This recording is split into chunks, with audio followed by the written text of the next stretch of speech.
Hello, welcome to another exciting topic today at Kopi with Vance.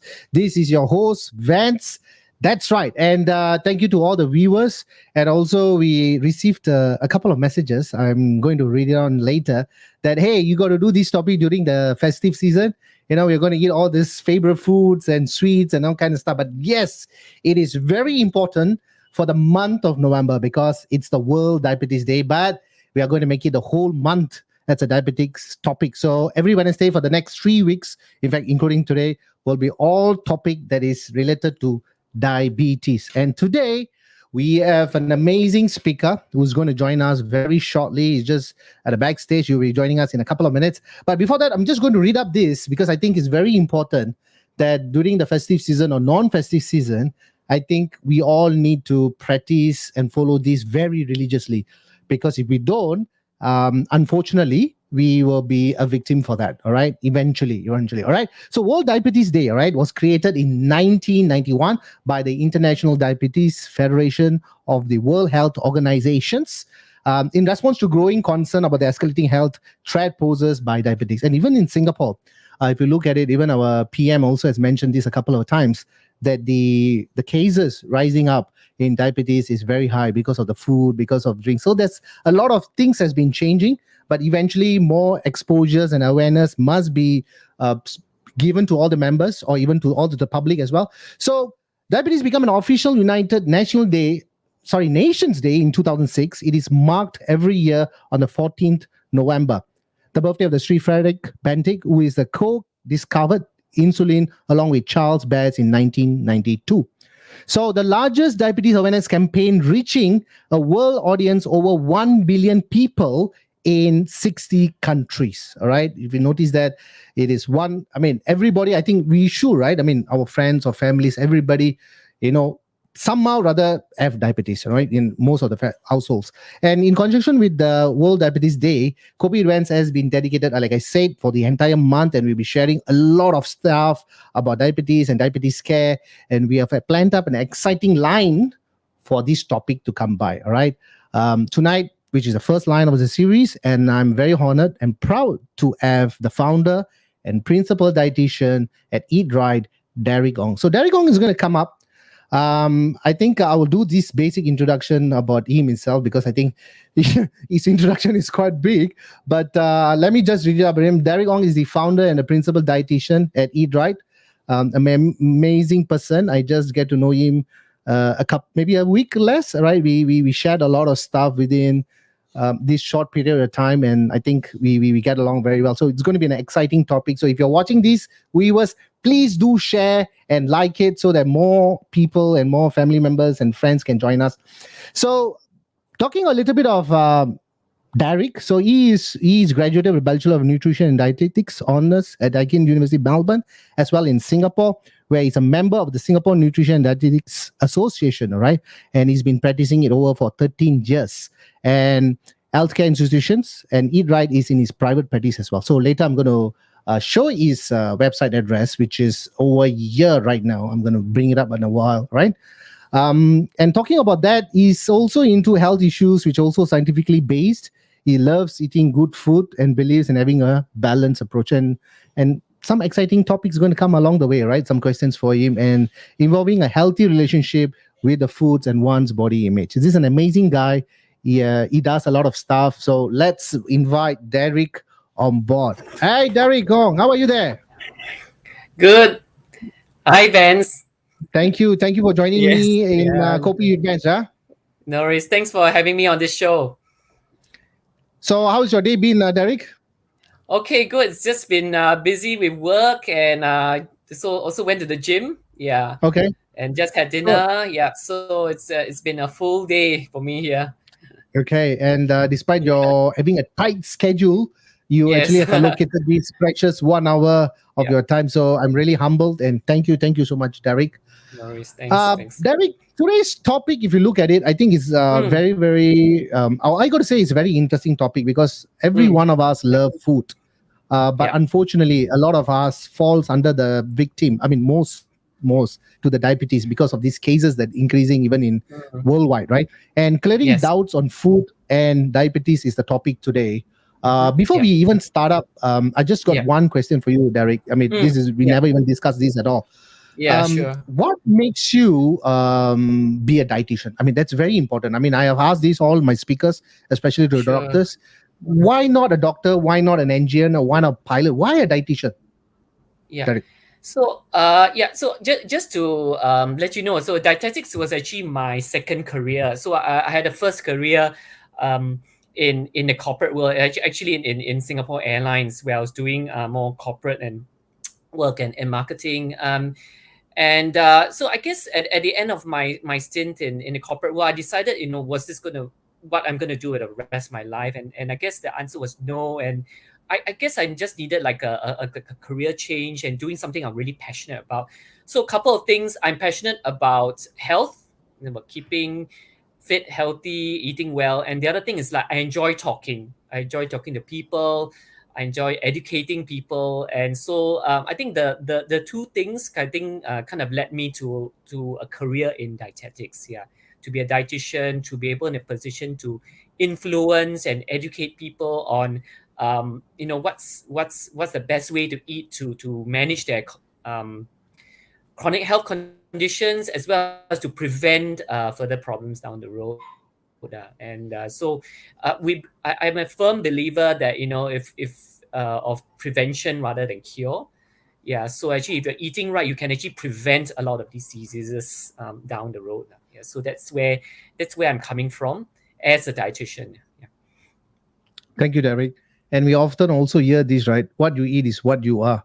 And, and not Yes. true, Yeah, right? that's I right. mean, if someone is going to eat a particular Yes. food and too much of that, Yeah. then eventually they become one of it. But of course, on a serious note, Sure. we are going to Yeah. go into a little bit more. Let's say now we have Yeah. already Yeah. warmed up the topic. So we are going to talk Sure. about the first question itself. I mean, eat right. And when Yeah. did it start? What was the vision you were hoping to achieve for your company? I know you have that interest that you want to do, but can you talk Yes. about a little bit more about eat right? Yeah. Okay.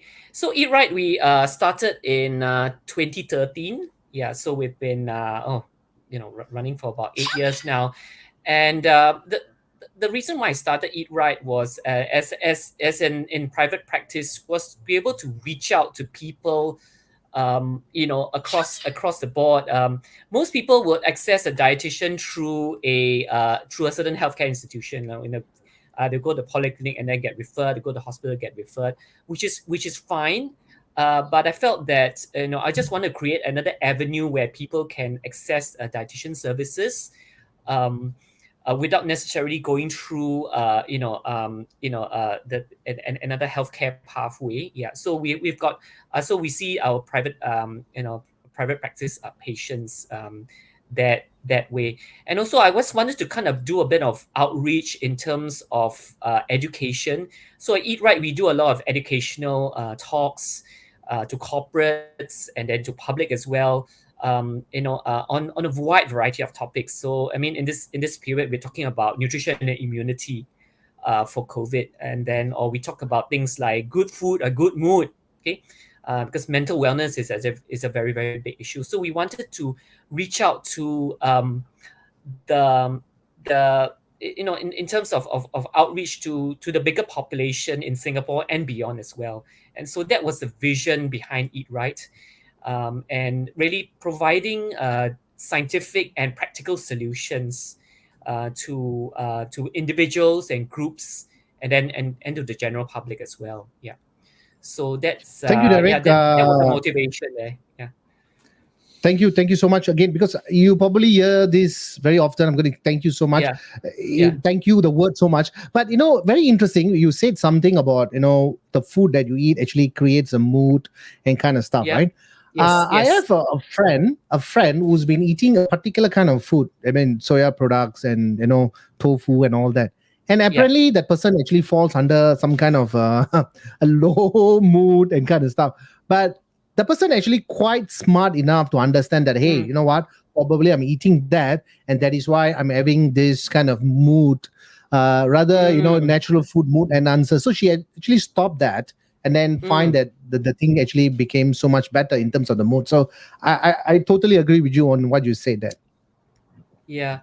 So again, about foods and moods, there are actually many sort of different food components that can affect that. So you mentioned she was taking a lot of soy, and I think soy has gotten a bit of a bad rap because people are afraid of the phytoestrogens, but I don't think that's probably not the cause of the moods. I mean, there could be other reasons. For instance, in women, iron deficiency is a big issue, and if it's taking a lot of soy, containing calcium can actually compete with iron absorption. Yeah, can actually block iron absorption, and for women, they tend to be high risk of iron deficiency, and that could actually lead to a lower mood as well. So there could be other things going on as well. Yeah. All right. So this is Derek's website address www.eatright.sg, and that is his Facebook as well. And you can find him in Instagram, Derek Yeah. the Food Doctor, right? Underscores. Yeah. Let's move on to the next topic, Derek. Sure. I mean, when we talk about food, of course, there's a couple of questions I want to ask you as well Yeah. the viewers. Mm. A few of the messages are coming in. But Yeah. what kind of cases do you see on a daily basis or come to you? Okay.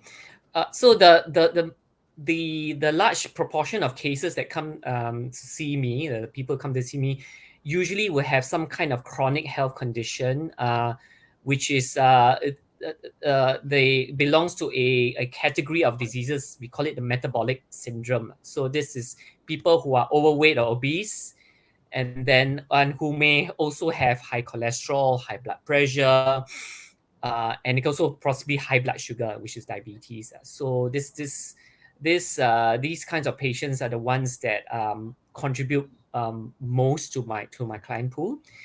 That's one. And then I also see a lot of patients with irritable bowel syndrome or Hmm. IBS. Yeah. Now that is actually it's getting more to be a common problem. And a Yeah. lot of it's actually related not just to food, but also to stress. Yeah, and especially with the current situation, stress levels have gone through the roof. A lot of people are going through a lot of stress and anxiety, and that has made their bowel condition even worse. So the thing is that your gut is like a second brain. So if you're having a lot of issues up here, usually your gut will also be affected as well. So IBS is a big thing. And finally, I also see people with athletes actually, or rather professional or semi professional athletes who come to me for sports nutrition advice. Yeah, so that's something a bit different. So these people may not necessarily have a health condition, but they want to perform better. Yeah. So those are typically the kinds of cases that come to see me. Yeah. We're talking about these IBS. I think that's a topic that we Yes, are in. I think there is some yes, cases are going up quite regular as yes, well. And yes, yes, you yeah, also mentioned about gut feel or gut, yes, getting irritated, but also yeah, because of huh? stress. Sometimes when Yes, someone is extremely stressed, you can see that they're actually going under a big, major stomach upset. And I think yes, the second brain is our gut as well. You said it mm-hmm. very well, Derek. Yes, yes, yes, yes, definitely, yeah. So on the diet side, we have actually a very effective diet therapy, to control IBS, um, which involves limiting certain foods that cause fermentation and gas and bloating. Yeah, uh, we call it the low FODMAP diet. So that's been scientifically proven to kind of help for IBS. But some of my patients, even on the best controlled diet, their symptoms still flare because their stress levels were not properly managed. Okay, so then they need to also do stress management. Then, in which case, I may refer them to see us like a psychologist, to help Okay. them for the stress and anxiety issues. So essentially, we try to treat a patient holistically, yeah, on both the diet side as well as on the mental health side of things. Yeah, yeah, and especially during this period, mental health issues are really very very critical. So we just can't ignore it. Yeah. Yeah, Derek, it's very interesting. Probably we are both in. I mean, not really indirectly, but I'm in the fitness industry, and Yeah. you are in the aspect of food and nutrition Yeah. and kind of stuff, Mm, dietary. But what I have seen over the past 18 months, probably you will agree, that Mm. people actually, there's two type of groups, right? One who take Yeah. this as an opportunity and change their life and their lifestyles. Yep. But another group Mm-hmm. which falls under what you have mentioned, they do often fall into these depressions because of the stress. Mm-hmm. We Yeah. also seen major cases on weight gains. I was Yes. handling a case where this particular Mm-hmm. person, I don't want to mention name, but a particular person put Yeah. on almost about 13 kgs within a Mm-hmm. period of Yeah. 2 months. Yeah. Basically alcohol, too much of carbohydrates and sugary stuff Mm-hmm. and all that. So I think that Mm. it's also not binge eating, but I think fall under stress eating and depression as well. So Yes. yes, we do see a major events in the fitness industry as well. Yeah. So on that point, we call that emotional eating or non-hungry eating. So and the phenomena we call it of COVID weight gain. So COVID Okay. weight gain is real. Yeah, it's a worldwide phenomena. Yeah, and which as healthcare professionals we all recognize that, and stress eating or comfort eating. So people when they're stressed, sometimes can go one way or the other. Can just eat more, or for some people they actually eat less. Yeah, so it can go either way. But for a lot of people, they kind of eat more. They eat more comfort foods to make themselves feel better. And so so the causes of weight gain is fairly complex. Yeah, it's and a lot of it's actually driven by mental state and mood. So we need to understand where it's coming from, and that's why we talk so much about mindful eating. Eating slower, appreciating the food, getting comfort from the food. So then, if let's say your go-to comfort food is like chocolate. So instead of finishing the entire bar of chocolate, maybe just take that one or two bar, one or two squares, and then eat it slowly and mindfully, and that could actually give you the emotional relief without so many a lot more calories. Yeah. So the whole topic of mindful eating and mindfulness is actually a topic that's kind of close to my heart, because a lot of my patients who are trying to lose weight, they eat far too quickly, and then they're distracted. They're eating in front of the TV or in front of their mobile phone or something, but then they're not focusing on the meal. See? Whereas if they focus on a meal, eat it mindfully, they'll feel satisfied without having to eat so much. Yeah. So a lot of times we have to ask ourselves, um, are we really eating because we're hungry? Or is there another reason why we're eating? Yeah. Is it to satisfy our mood, is it, or emotional state? Yeah. So eating is very much a it's a mood driven. A lot of it's actually mood driven, and especially now with COVID, it's a really important issue, and COVID weight gain is real. Yeah. Yeah. Totally. I mean that period of time where I think now it's way much more better, but it's still getting better. We Mm. still be Yes. taking all these precautions, but I think it's now Sure. even smoother right now. We got to say that. I totally agree with that. Yeah. Uh, With you know, smoother. Yeah. something about challenging, right? The Yeah. challenging cases that also want to talk about. But when you talk about the kind of cases that came to you, and what is Eat Right all about, when you started with your Yeah. vision and changing. But I think Mm. one of these issue that I think most people will be facing right now is when they go on a sudden diet. I mean, of course, there are a few topics, Mm. questions that's going to Mm. come on the diet part, but probably I Sure. want to Sure. ask you at Sure. this point Yeah. where we're talking Yeah. about challenging cases where Mm. someone can't follow a dietary plan. Yeah. Someone can't follow a strict plan because of cravings, Yeah. because of Yeah. stress. That Mm. kind of cases, will you call it a challenging cases like what you have mentioned? Actually, I wouldn't say that's so challenging, because a lot of times it can be. I mean, there's some motivation issues or life circumstances, and so there are always obstacles along the way. So a lot of times I will end up, doing a bit of it's almost like doing counseling.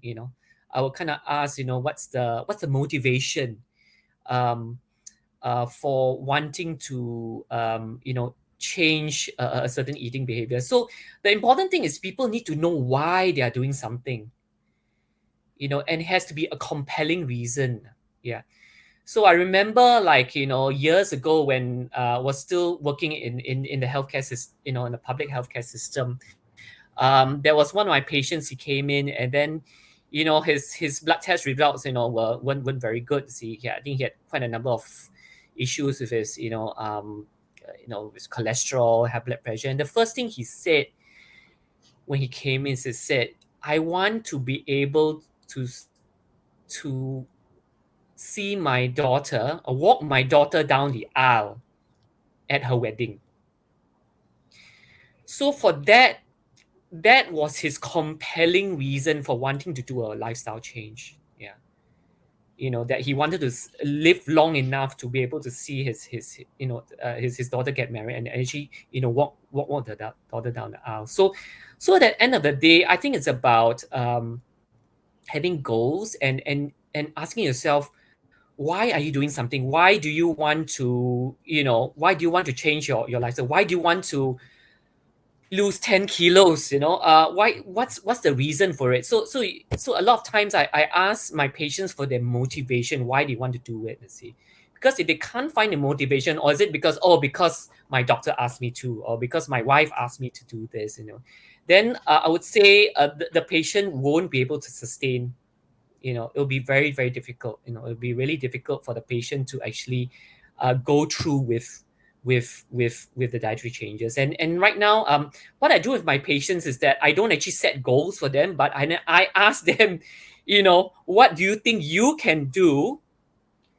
What are what's one or two things you think you can do right now that will help you, improve your health. So I mean, I kind of show them, and these are the gaps in nutrition. So what do you think? I can make a suggestion, but eventually, at the end of the day, it has to be a patient who owns that goal. And my goal is really to hold that person accountable to his or her goal. I'm not there to nag the person, you see, but the person must own his or her own goal, and must have a compelling reason why they want to have that. So it can be, it's compelling. I just want to feel better. I want to be able to walk 10 kilometers without breaking a sweat, or something like that, or in the case of, my patient, wanting to live long enough to be able to see his daughter get married. So it's a lot of times it's the emotional, deep down emotional reasons. Yeah. And that is what will drive the person forward. And there's going to be a lot of ups and downs or obstacles, but then that's what eventually, will get the person to pick himself or herself up when they fall, and then say, no, I'll go again, because I have a compelling reason about why I want to change my lifestyle.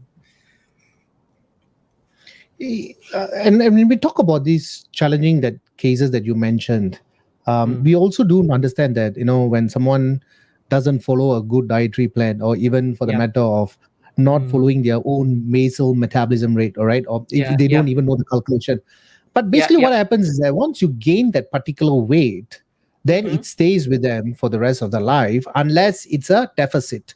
But Yeah. without knowing the basic calculation, which are Yeah. probably in your line of expertise, you do all Yes. these basic Yeah. calculation for Yeah. someone, right? What is your Sure. Yeah. deposit and what is your deficit, Yes. and what Yeah. is your workload, and in terms of Yeah. stress, in terms of Yeah. exercises. So Mm-mm. even in my line, it's pretty challenging, because someone who comes and say that, hey, I want to lose 10 kg in 1 month, I look at them and say, it can't happen that quickly, right? Yeah. Even No. if some are going for substances, right, like fat Mm. pills, and going under a Yeah. constant, without a good guidance of a dietitian or a nutritionist or whoever Yeah. the expertise is, and they go Mm. into a protein shake for like 6 months or 3 months, Yeah. probably they might Yeah. not get that iron in it, or vitamins and minerals Yeah. into that. Yeah. Probably we will talk about this on the next question Sure. itself. But I think Yeah. another one that we want to talk about is this HbA1c, including Mm-hmm. into this continuous glucose monitoring. Is Yeah. it better than the random glucose monitoring? Yeah. Okay, so just to clarify, HbA1c is actually more for the it's more it's as a 3 month average, Yeah. of blood sugar. So it's a measure of short to medium term blood sugar control. Um, Whereas for blood glucose monitoring, and we've got two kinds. We're going to talk about the random blood glucose monitoring, or the continuous blood glucose monitoring. That's more on a day to day basis, lah. Yeah. So we're talking about more day to day forms of blood glucose monitoring.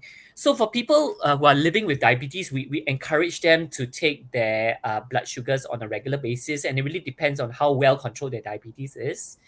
Um, Particularly for people who are on insulin, who are injecting themselves, a couple of times a day, they would need to monitor their blood sugar levels a couple of times a day. Yeah, and so the usual way is to do like a finger prick and then read the result, and then decide how they want to was a particular meal too much carbohydrates, or was are they actually on target. Yeah. So the thing is that the whole business of pricking your finger and all that, so it can be quite cumbersome.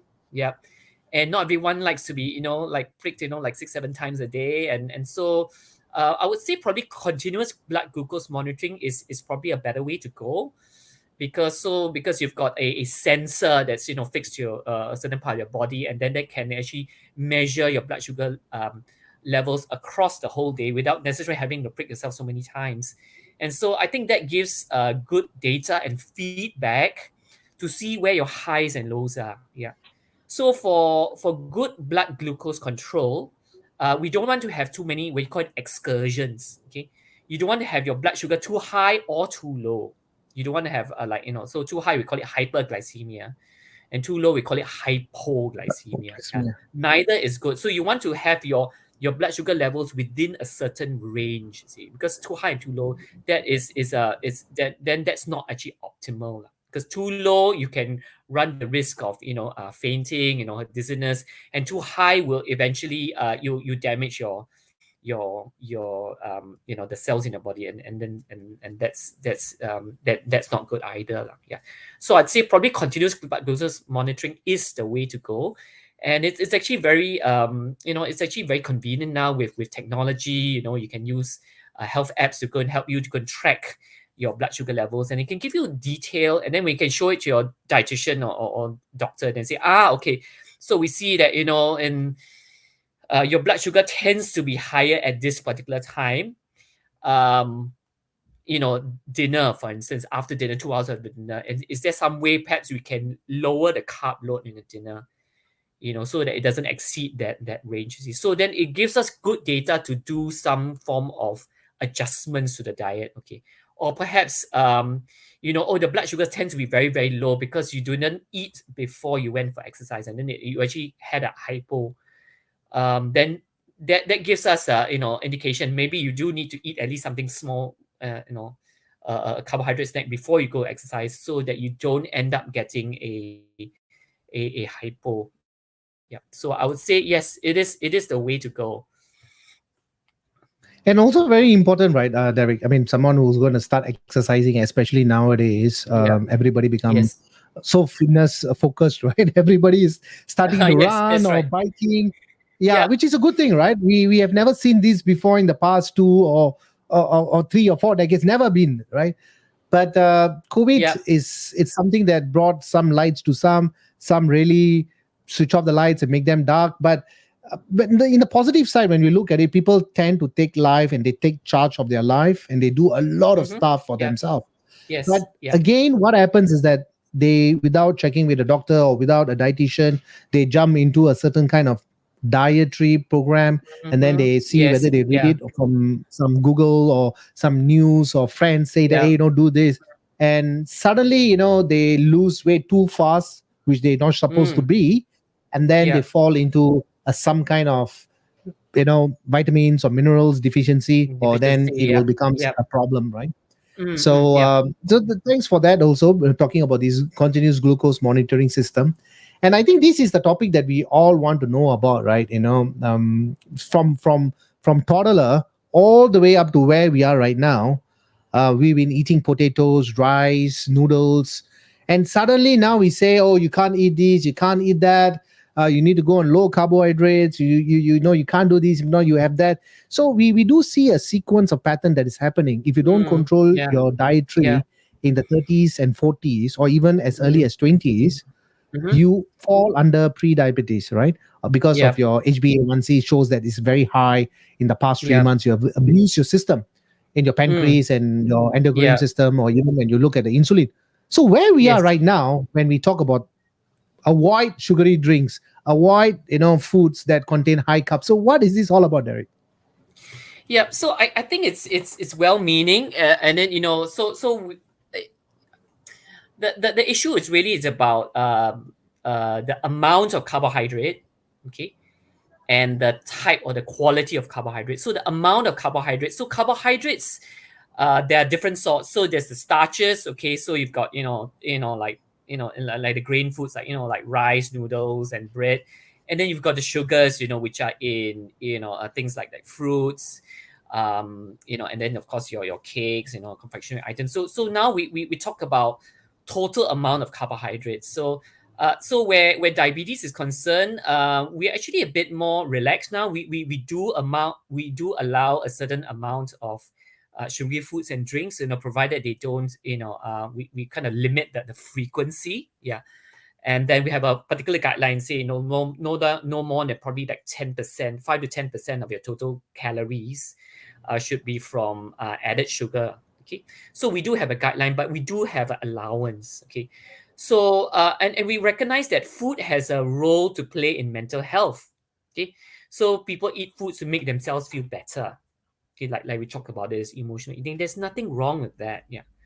So, and especially during during COVID, people need to feel emotionally satisfied as well. Okay, so there is a role for that.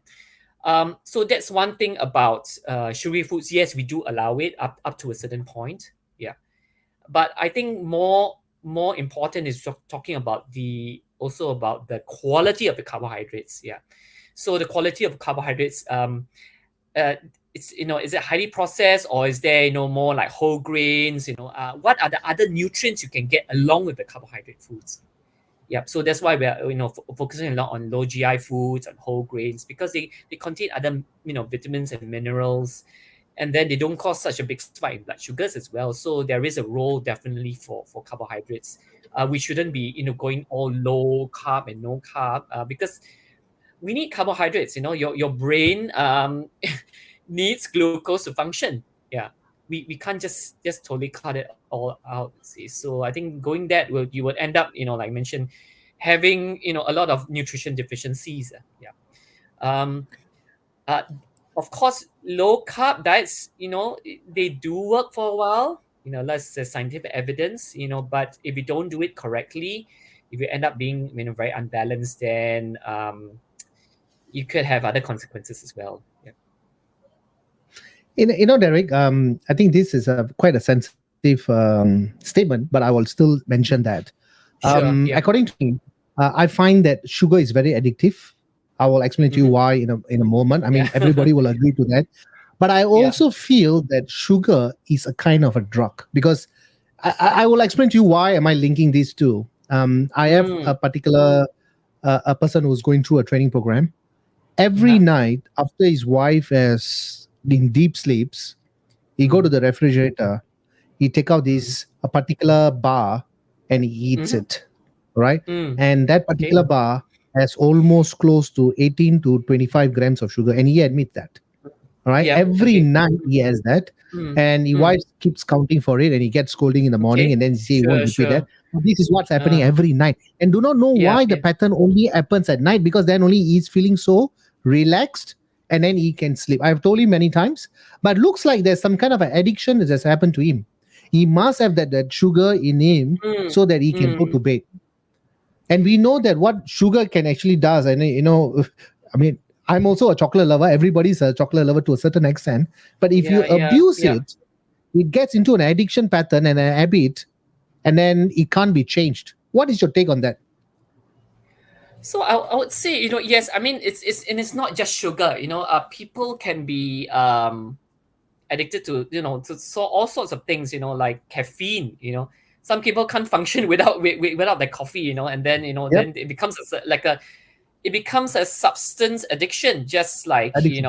it's just like a drug. It's just, you're just addicted to it. So the thing is probably just to recognize that, and then what do you want to do about it. Okay. I think a lot of times, coming back to the example of your client, my question is, was he eating enough carbs at dinner time?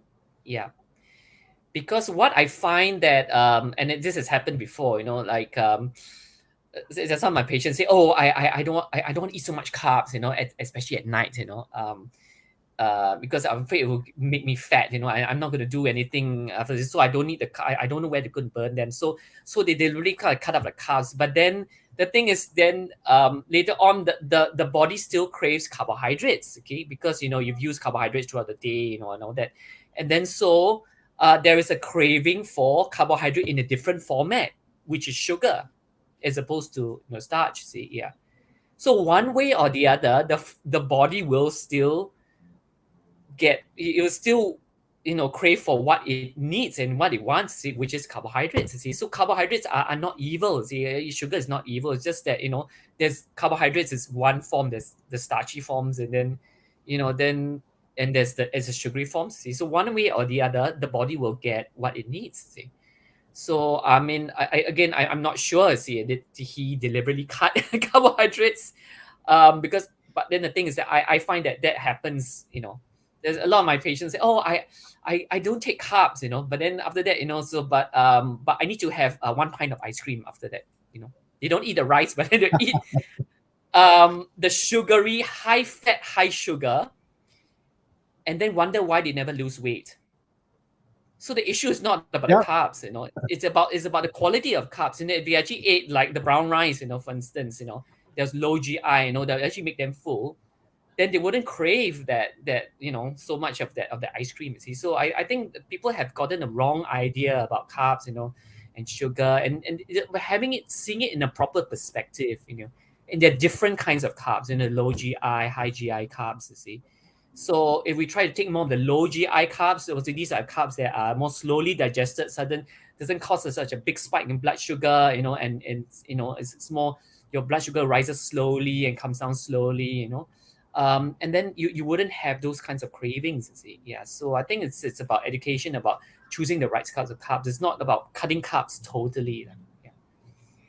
Yeah. Derek, I totally have to agree with you this, and and looking at that, the path that we are heading as the Yeah. whole the human race, or whatever we call it, Yeah. it looks like it's a major pandemic that we are facing in terms of diabetes. We are fighting diabetes on a daily Yes. basis. If we Yeah. don't start acting or start taking responsibility, and if we want to maintain this kind of lifestyle, we will be a diabetic diagnosed very soon or later. Because if you can't be abusing the whole body, right? This is the only place that we live in. And if you don't, if you Yeah. constantly just Yeah. putting so much of, I don't want to say it's rubbish. I don't want to say it's something that is not acceptable. But if you Yeah. constantly putting something into your digestive system, and your organs are working constantly, I think something is going to break down, and that breakdown is going to be very costly and lifelong.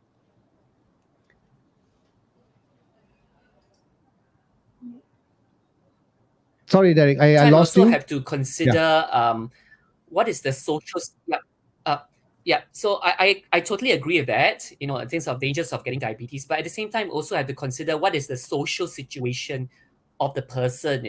Like we can say, oh, just switch your white rice to brown rice. But first of all, is brown rice available? A lot of places brown rice isn't available when you eat out. Or say cook brown rice at home, but not everyone in the home wants to eat brown rice. You see. So sometimes it's I mean, there is personal responsibility, but also I need to look at what is the social situation, the work situation.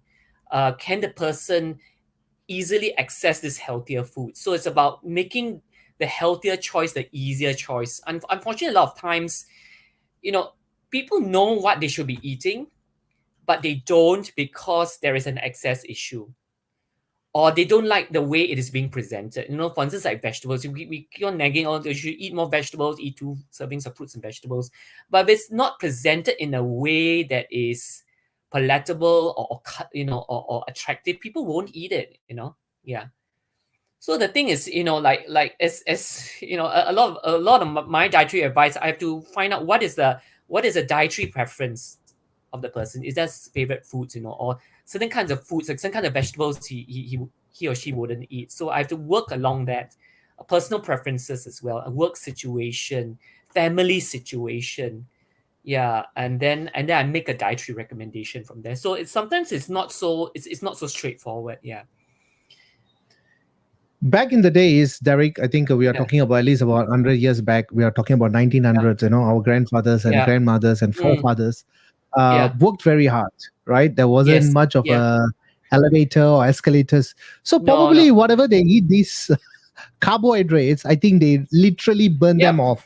Everything Yep. was Yep. just manual jobs and kind of stuff. But right Yep. now, if you look at it, Mm, sometimes we do these speedometers to measure how much steps a particular yeah. person takes in Mm-hmm. terms of a Yeah. daily.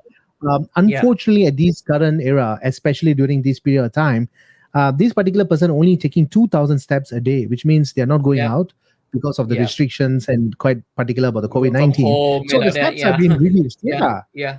and Yeah. and to make life very comfortable, the moment you go down is elevators, the lift is there, you take a bus or Mm-hmm. MRTs, trains, and then you go to your office, there's elevators and escalators. So if Yeah. you Yeah. look at Yeah. it, the output and the input plays a very important part, isn't it? Yes. Yes. Yeah. So just on the output part, I would say now we don't just we don't really talk about exercising so much, but now we talk about movement, about keeping active. Yeah. So for some people, actually, exercise is a dirty word. So rather than saying that, so we say, let's say if you're in a work from home situation, instead of sitting down, you stand up. Nowadays, you can stand up. You can have we call it a adjustable height table. Because standing is better than sitting, and then doing some movement is better than not doing any movement. So taking the stairs, for instance, you're talking about escalators, elevators, and all that. So just having some form of movement is better than none. Okay. So there's a kind of a new saying says so not say news, it's more recent saying. We're talking about um sitting is the new smoking. Yeah, there is a saying now, Sedentary because lifestyle. sedentary lifestyle, sitting for long periods is Lifestyle. it increases the risk of heart disease as much as smoking. Yeah, so they call it sitting is the new smoking. So and because of increased work from home, and now we are talking about, are there better ways to work from home? Yeah, and so down now we've got the um, the standing desk, and the elevated height one. So, or so there are different ways of trying to break sedentary behavior and getting more steps in. um and then like just making the small steps, just making the small little differences, taking a flight of stairs rather than taking the lift, walking a further distance, going out to buy the food instead of ordering delivery, which is again, very very very popular. Do you really need to order delivery? Why can't you just go out and just buy the food and then quickly come back and see? Yeah. um Yes, there might be slight increase in COVID risk exposure, but at least you get your steps and things like that. See, so that's really the thing. We need to be challenging the whole thing about, oh, you need to exercise 30 minutes a day, 5 times a week. Yes, we do need to do that. Yeah, but we just need. But if we just even before we get to that, if we can just break the sedentary behavior. Yes, standing rather than sitting, moving rather than not moving. I think we've gone a long way in helping to manage diabetes. Because diabetes, we know if you do more physical activity, that will help to bring your Yeah. blood sugars down. Yeah. And also talking about that, a pedometer, so right? I think it's very important to have it, especially if Yes. you know your Yeah. steps. And now with Yeah. Health Promotion Board is, they have all these beautiful features to give you to track and monitors, and Yeah. The even your pedometer. own phone. Yeah, you have these Yeah. beautiful apps Smartphones that can you do can that now. actually Yeah. measure. There Yeah, you and go. or people have like different sort of wearable devices. They smart watches. They can easily do it for you now. So we actually don't have an excuse. Yeah, yeah. And I think we are not even managing the minimum 10,000 steps, right? And No, it's no. going It's way if you much work from below home, right it's now. it's really hard. I find that Exactly. if in order to get 10,000 steps, I do need to go out. Yeah, I can't just walk around my house and expect to get 10,000 steps. Yeah. So that's the thing. You see, yeah, I do need to go out, and so yes, I mean there is increased risk. It's always about risk, okay. But then again, you can't be staying at home all the time. Yeah, go out there, wear your mask, profess, social distancing, everything, but you just got to go out there and get your steps in. Yeah.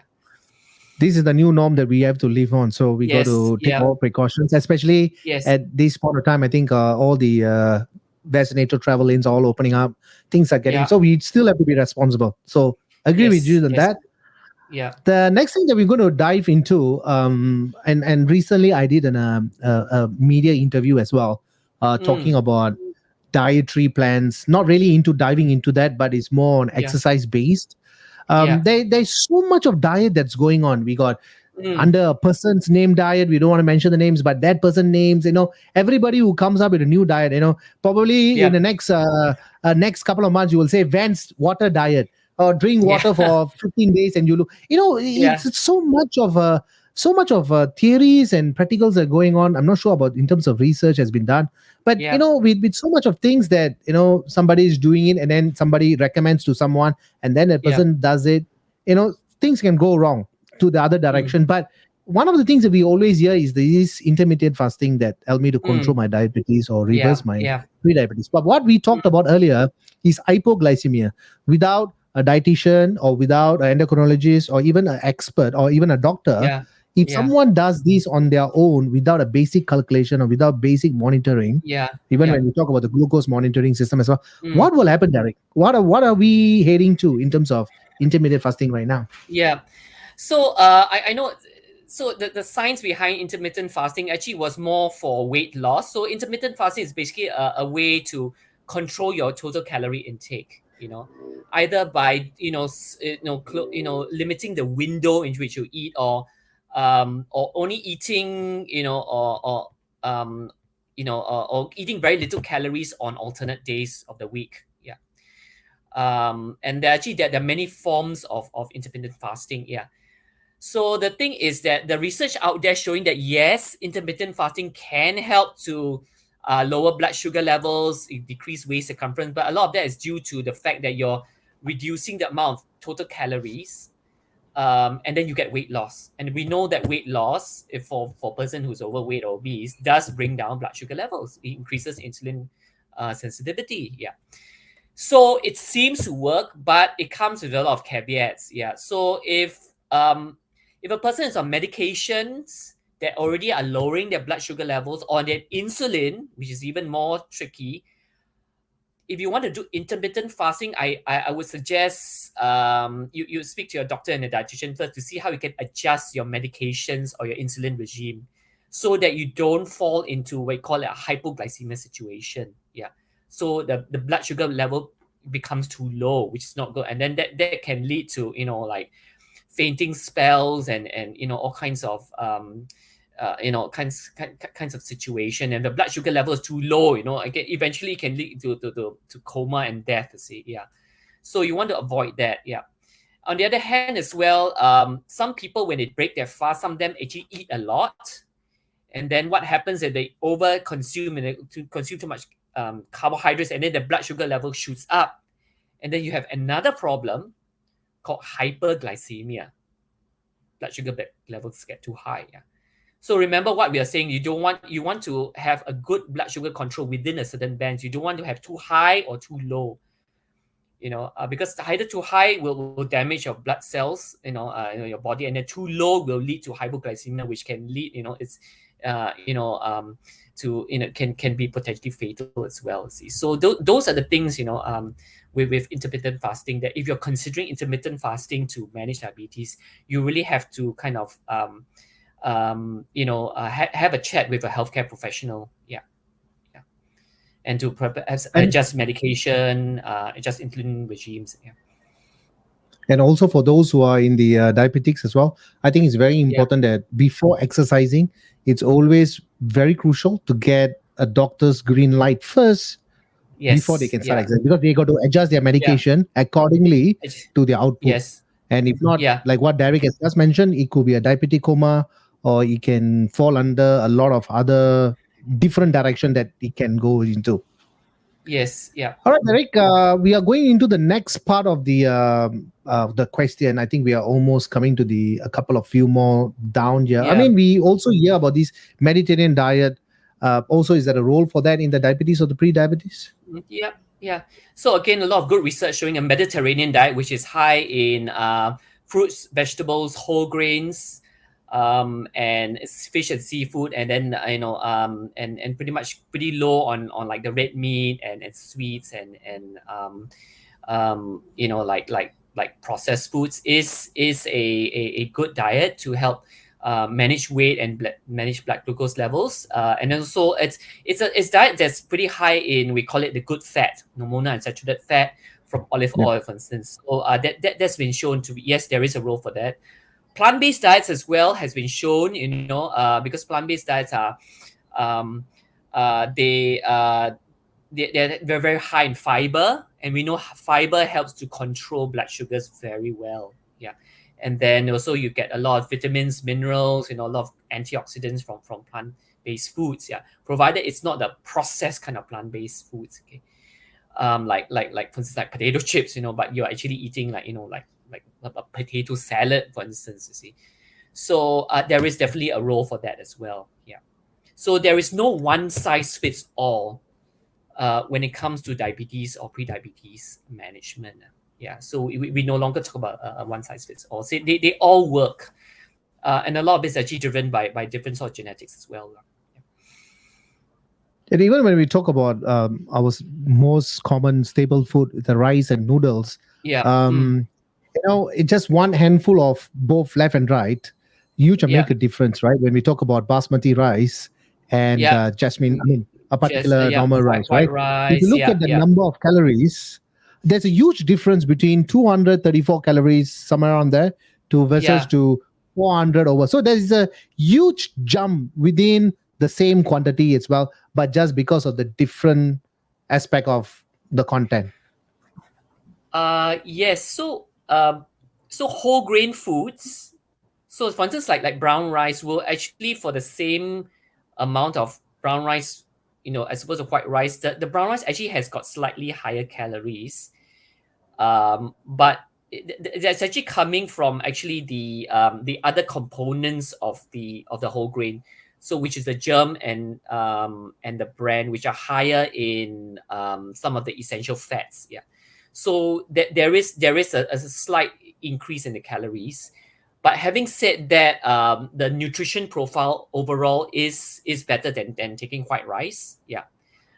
So we do have a certain allowance. Yes, the calories is slightly more, but the health benefit outweighs the small additional amount of calories. So we would still advocate taking whole grains and low GI foods. Yeah. Yeah. So it's worth the small incremental calorie cost. Yeah. Okay. Um, Another one, Derek, I think it's also quite very common.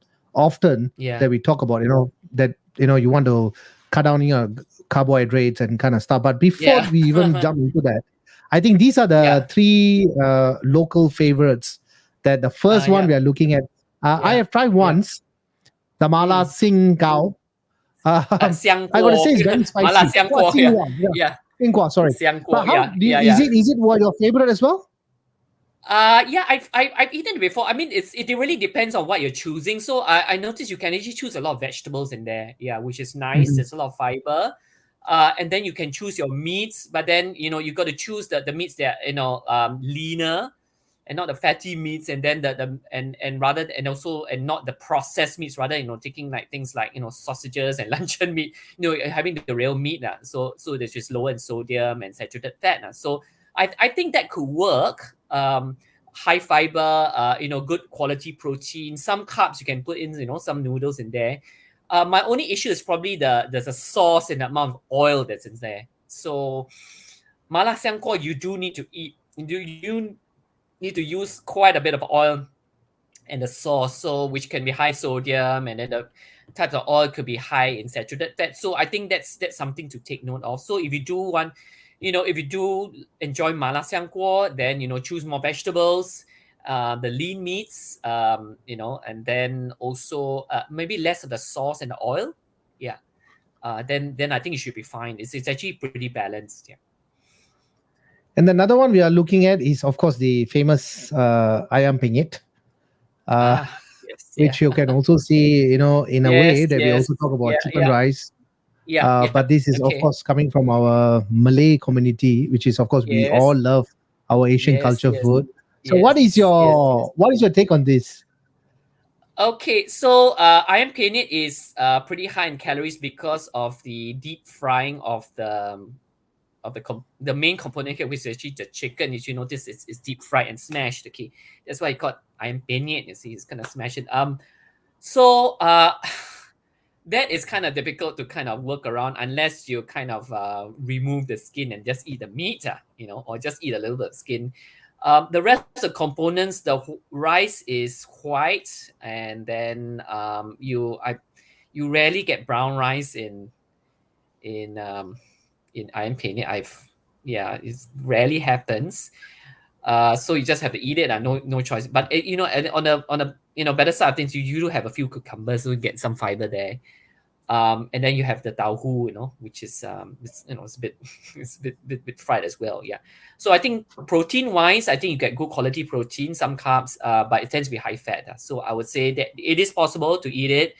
But if you are watching your calories and your saturated fat intake, you just want to do like the sort of the skin removal, at least for the chicken part. Yeah. Then the sauces tend to be pretty high in sodium.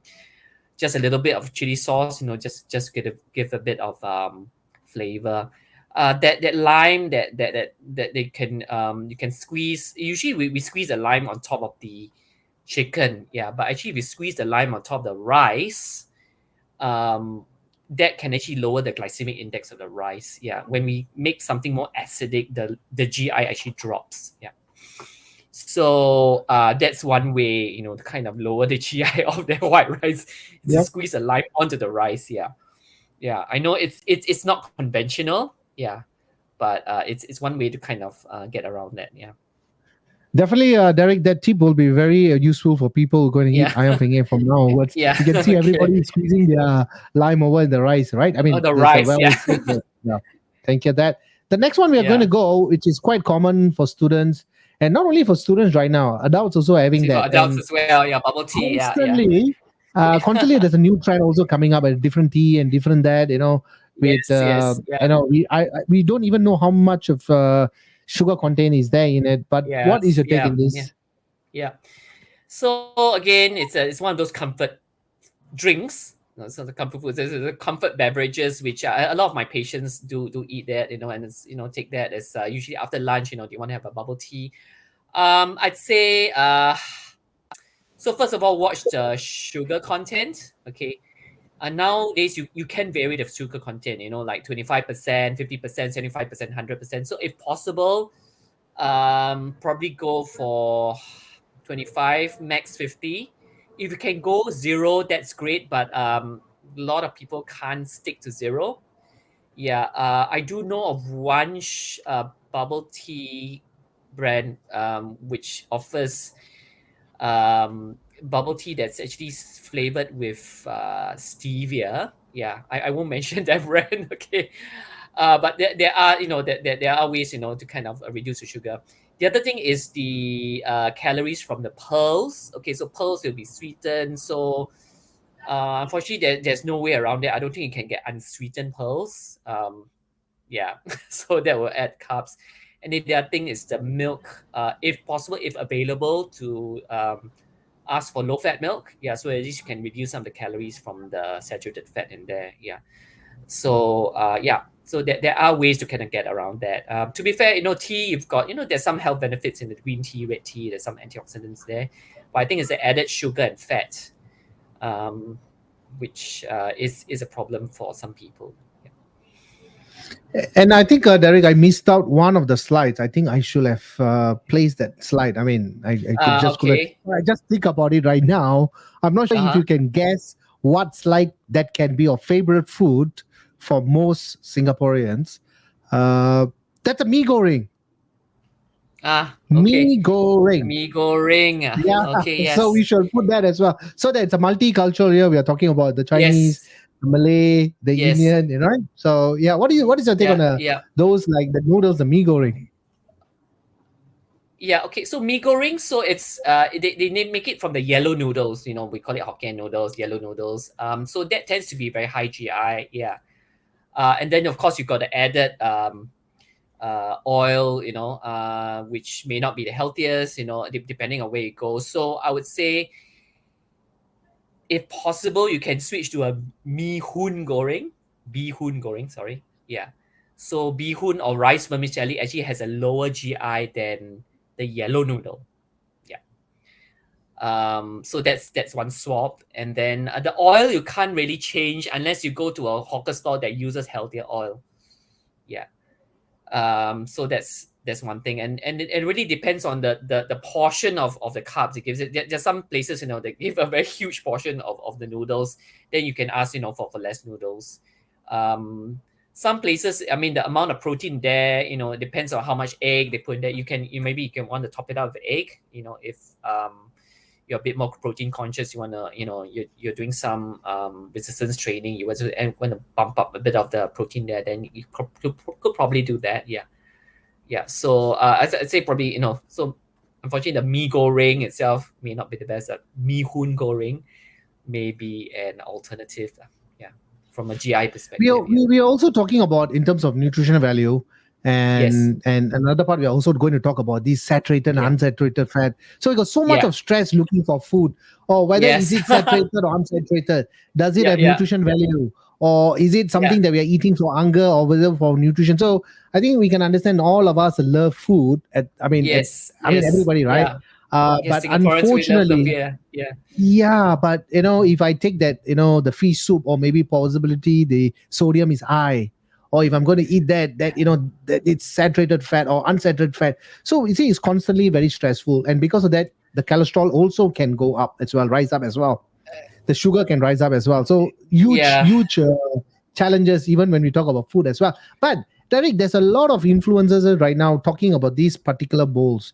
What Mm. is your take in this? So the acai bowls, so Achai. they are more of a I think a trend more from the West. You know, I think it started more like I think the US and Europe and all that. So acai bowls. So what are they? So it's acai berry. It's a berry that's used more in like I'm not sure is it the South or Central American countries. Supposedly very high in antioxidants, and then they make it, and so it comes in a paste. And then you kind of add toppings of other fruits, you know, like, you know, for instance, this picture shows, you know, you add like strawberries, blueberries, and then I'm not sure, is it oats or something like that? Yeah. So it is I think, on one hand, it is very high in antioxidants, you know, the berries and all, you know, that they are very high in antioxidants. So help for anti-aging, anti-cancer properties.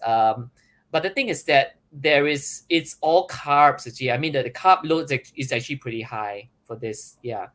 The protein, I don't really see a lot of protein, unless you add some nuts or things like that in there. So always in food, we try to have a balance between carbs, proteins, and fiber. Yeah. Because if you have too much of a carb load, especially in diabetes or pre-diabetes, it may affect your blood sugars, adversely, unless you're taking this before sports. If you're going, before, like, you're gonna before a run, you take a big carb load like this, then you can probably burn it off. Then I'd say then probably that's good. Yeah. um so I think there's both good and not so good sides of a acai bowl. Yeah. And I would probably try to, if I was making acai bowl, I would actually probably reduce the amount of acai paste. Berries are very expensive as well. Yeah. And then probably add some, like nuts or seeds, just to bump up the protein and unsaturated fat content, just to make it more balanced. Yeah. And that will actually, in terms of a blood sugar perspective, could actually be a bit better. Yeah.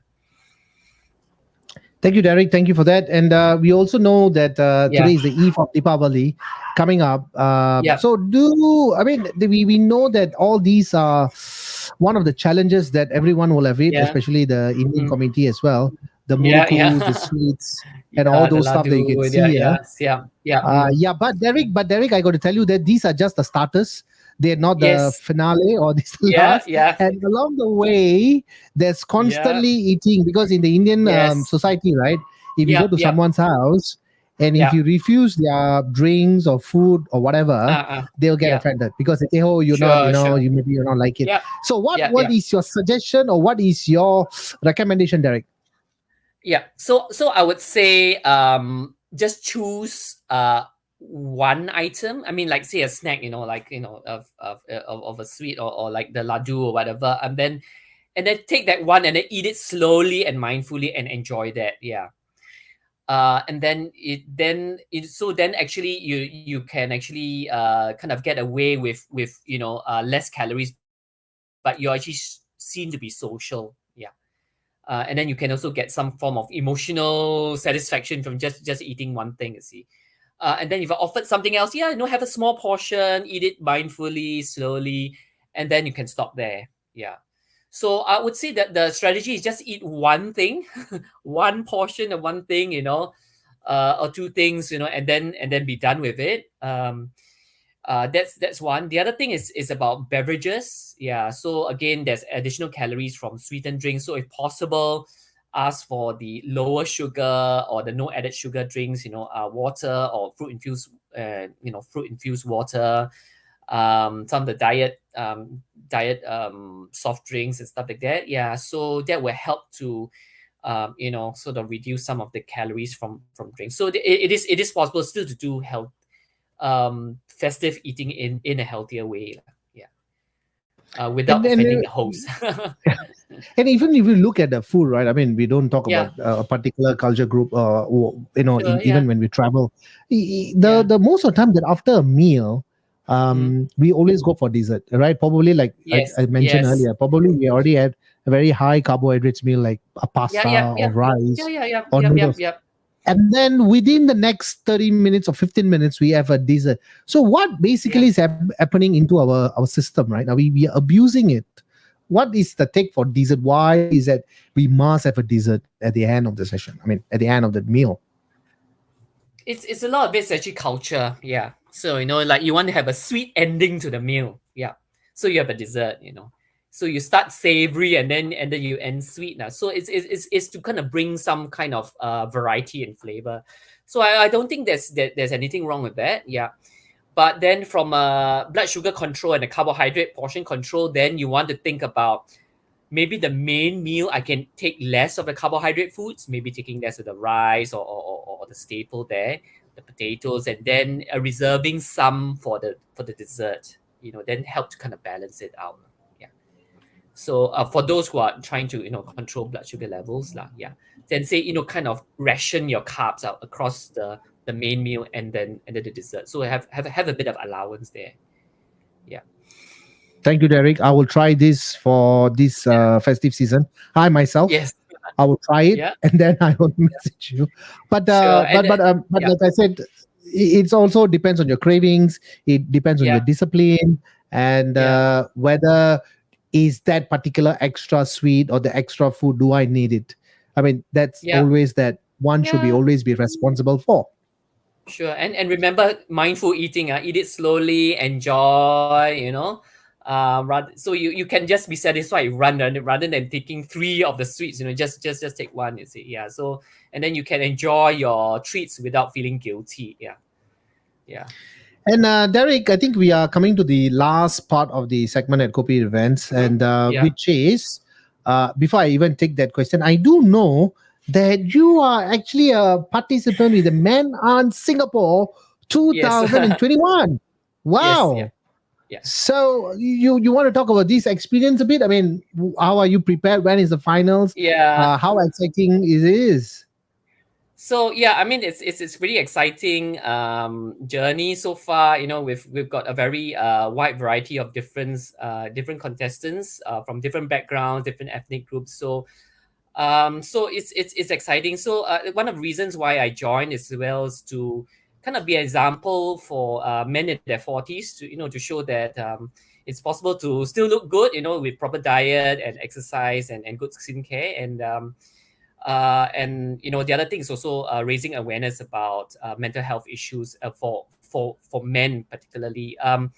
November is actually the month, we talk about, we call it Movember. Some people are November. having the mustache, and raise awareness of things like prostate cancer, testicular cancer, penile cancer, and then also depression, which is a big thing. So it's been an exciting journey. Then we also have got we're doing social media postings, IG and Facebook, and then we've also featuring sponsors as well. Yeah, so the All right. products and so it's exciting. Derek, Yep. a quick break off here right now. Are Sure, you sure. okay if I show your picture without the shirt? Are you fine? Yeah. That's fine because you can see it anyway on the post. Yeah. All right. So where are you, Derek? Are you on the top or the bottom or the center? I'm in the center on the right. Yeah. So in the All panel, right. so So you got that's you. Oh, okay. got the click. You, That, you actually have the click the yeah. So all right. it's on the right panel and it's the center. Yeah. So There you then go. there. Yeah. Okay. So I got to ask your Yeah. That's permission me. first before I Yeah. flash your upper part No, of that's your naked body, right? yeah. No, that's fine. I mean, we'll be Okay. featuring in even less. I mean, I think we'll have a swimsuit set. Swimwear segment. Nice. Okay. Later on. So we're working hard towards that. Yeah. So Okay. So, okay, let's talk about your journey right now. I mean, we have a couple sure, of sure. minutes. So, are you on Yeah, a yeah. strict dietary program and a strict exercise regime right now, Derek? No, okay. So that part is still as per usual, because I still I know kind of how to balance my diet. I don't necessarily like oh, I can't have sweets or whatever. I and deep fried foods. I kind of know how to balance that. The thing I have done was actually to increase my physical activity. Yeah. So now I have physical activity at least 3 times a week. So once a week I'll go rock climbing or bouldering, and then once a week I'll do the gym work, and I believe in having a variety of different exercises. Yeah, and then soon I'm trying to add some cardio. I don't exactly like cardio, yeah, but I kind of need to do that as well to kind of tone up. And then of course now with more physical activity, I actually consume more protein foods. Yeah, for better Perfect. recovery and for muscle building. Yeah. So I'm not that strict perhaps on cutting all the sugar, cutting all the deep fried, because I also I need it for my emotional well-being. Yeah. Yeah, true. So I Very I true. want to be Very true. happy as well. I want to enjoy this journey. I don't want to be like suffering and all that. See, yeah. Yeah, I want to enjoy this journey. Yeah.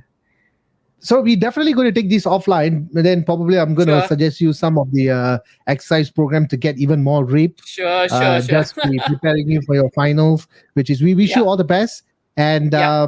you're going to bring back something for us and let us know that you are one of the participants as well who actually got it all Yes. over. Thank you, Derek. Yeah. So that's Derek Okay. No, Ong, who's taking part in the Man on Singapore 2021. So please give him the support. That is his Facebook. You can also follow him in his IG, which is Derek the Food Doctor, and he's the founder of www.eatdry.sg, and that's Derek Ong's Facebook, which you can actually get connected with him, and he'll be happy to be connected as well. yeah. Derek, before we end the show, what is one takeaway message for the viewers and listeners? Yeah.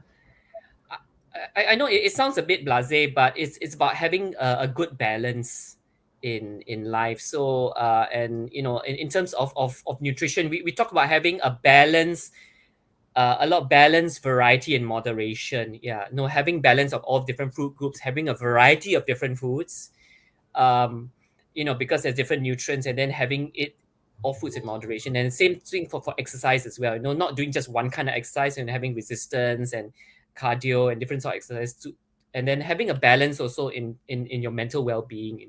Not just work, but having leisure as well. So I would say balance, variety, and moderation. That's the key takeaway in nutrition, exercise, and in mental wellness. Yeah, and in life in general. Yeah.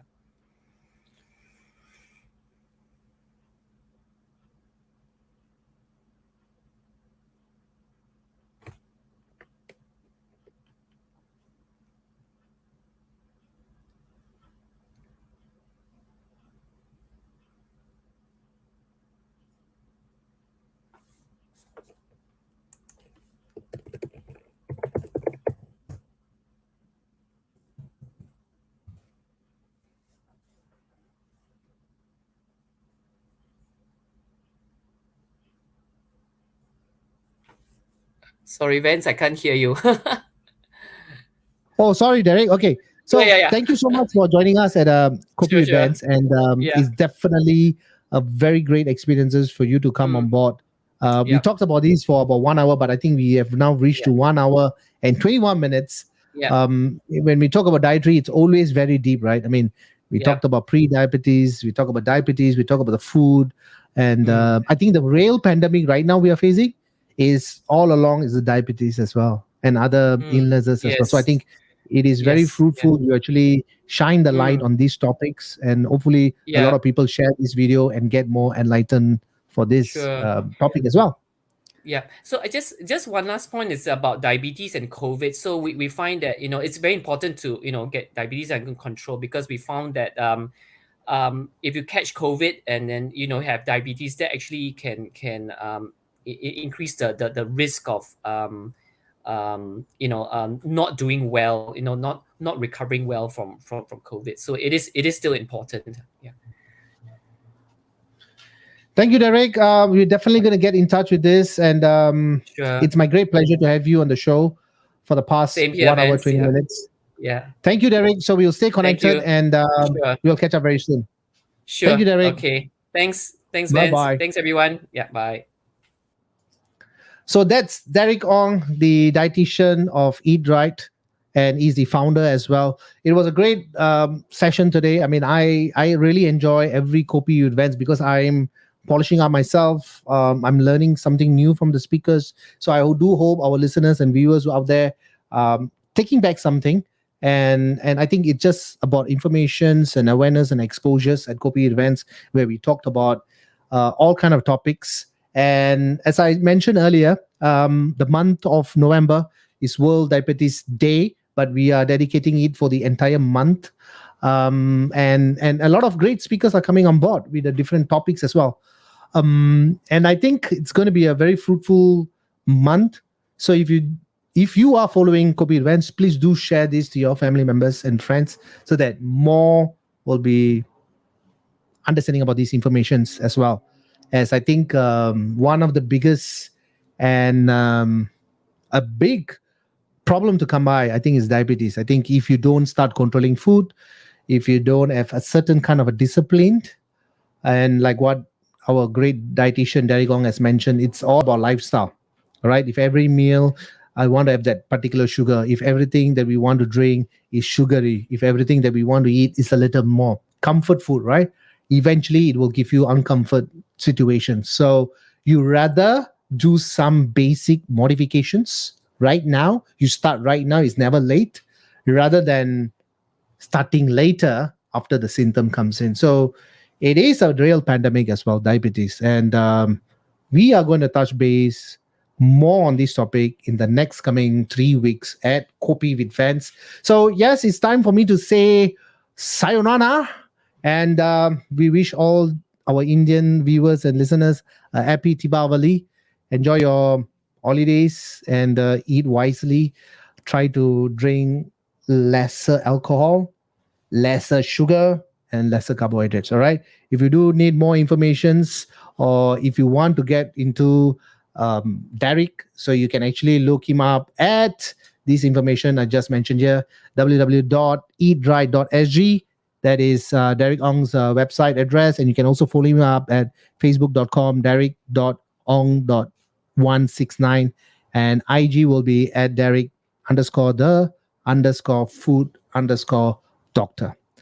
All right, folks. So it's time for me to say sign off.